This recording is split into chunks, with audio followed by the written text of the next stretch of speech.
Assalamualaikum warahmatullahi wabarakatuh. Perkenalkan, nama saya Mulia Faiza Rizalfi dengan NIM 2248201114. Saya akan membuat tutorial pengolahan data SPSS. Baik, yang pertama kita melakukan uji normalitas. Yang pertama kita udah membuat datanya, kelompoknya sudah juga kita isi.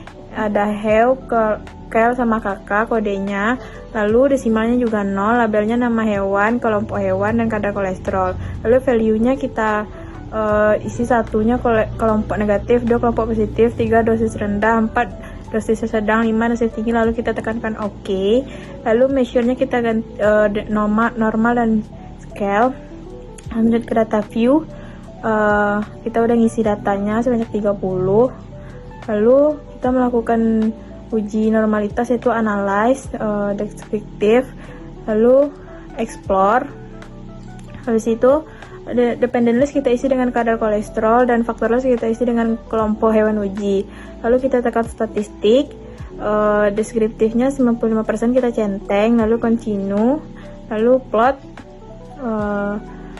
faktor level kita centeng, stem, dan normality kita centeng juga. Kan hasil dari uji normalitas kita bisa lihat di Sapiro, sig-nya normal karena data kita itu kurang dari 50, jadi kita mendapatkan datanya normal. Setelah itu kita bisa lanjut ke uji ANOVA, yaitu pertama kita akan analyze, lalu compare mean, lalu one way ANOVA. Dependent listnya kita isi dengan kadar kolesterol dan faktornya kelompok hewan uji. Lalu kita tekan pause, lalu LSD-nya kita centeng, lalu continue. Lalu optionnya kita tekan, deskriptifnya kita centeng, dan homogeneity-nya kita centeng, lalu continue, lalu OK. Setelah itu kita bisa lihat hasil dari uji ANOVA, yaitu sig-nya itu adalah 890. Kita bisa lihat hasil data dari uji ANOVA tersebut. Lalu kita juga bisa lihat post hoc testnya, dan sig-nya yaitu 00, berarti itu normal.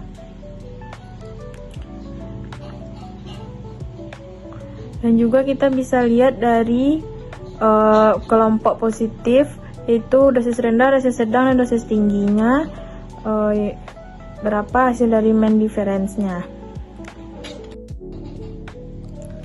Baik, selanjutnya kita melakukan uji Kruskal-Wallis. Yang pertama kita juga udah mengisi nama kodenya, desimalnya 0, value-nya yang pertama kita isi normal, 2 sedang, 3 tinggi, lalu OK. Lalu setelah itu kita lanjut ke data view.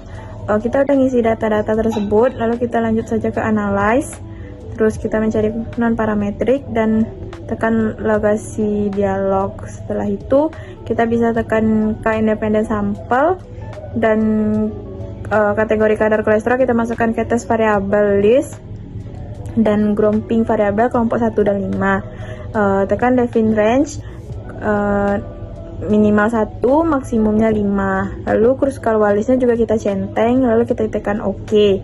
Habis itu kita mendapatkan hasil dari uji Kruskal-Wallis, yaitu 00. Dan juga kita bisa lanjut ke uji Mann-Whitney. Langsung saja kita ke analyze. Lalu setelah itu kita cari non-parametrik, lalu legasi dialog, lalu tekan saja 2 independent sampel. Setelah itu kategori kadarnya kita masukkan tes variabel, dan grouping variabelnya kelompok 1 dan 3, grup 1, grup 2, 3. Lalu Mann-Whitney-nya kita centeng, lalu OK. Lalu kita mendapatkan hasil dari Mann-Whitney. Kita dapat hasilnya yaitu 1. Baik, selanjutnya kita melakukan uji Chi-square. Lalu yang pertama kita udah membuat nama-nama kodenya, desimalnya juga 0, lalu responden, jenis kelamin, sama penenun kadar labelnya, dan value-nya 1 perempuan dan 2 laki-laki. Lalu kita tekan OK. Habis itu 1 iya, 2 tidak, lalu OK. Lalu kita kembali ke data view. Kita juga udah mengisi data-data tersebut. Habis itu kita langsung saja ke analyze. Kita tekan descriptive static, lalu cross tab, lalu row-nya kita isi penurunan kadar, lalu kolomnya jenis kelamin. Statistiknya itu kita chi-square-nya kita centeng, habis itu range-nya juga kita centeng, lalu continue. Habis itu chelsnya observed sama expect-nya kita centeng, row kolom juga kita centeng, lalu continue. Habis itu oke. Uji chi-square tadi yaitu persennya adalah 100% valid data kita, dan dimana kita bisa lihat di freeze testnya yaitu 1.0, dimana data kita besar dari alpha dan perempuan tidak melebihi laki-laki. Data dari uji chi-square yang kita lihat dari tadi. Dan kita bisa lihat di risk estimate-nya yaitu jenis false chord jenis kelamin tidak melebihi dari perempuan. Kita akan melakukan uji regresi linear selanjutnya, yaitu juga kita memberikan nama, konsentrasi, dan apps, dan labelnya adalah konsentrasi vitamin C dan absorban. Tipenya adalah numerik dan desimalnya adalah 3. Dan measure-nya adalah skal. Lalu kita lanjut ke data view. Kita juga udah ngisi konsentrasi dan absorban data-datanya. Langsung saja kita lanjut ke transform. Lalu kita tekan compute variable, lalu target variabelnya adalah persen. Numeric experience-nya kita mengisikan absorban yang paling tertinggi, data yang paling tertinggi. Lalu kita oke kan. Setelah itu keluarlah persen dari absorban yang kita cari tadi. Lanjut saja kita ke analyze. Habis itu kita tekan regression, lalu kita tekan linear, yaitu persennya kita masukkan ke dependent dan kita tekankan OK. Lalu keluarlah hasil uji regresi linear kita tadi, yaitu model sumerinya adalah 994.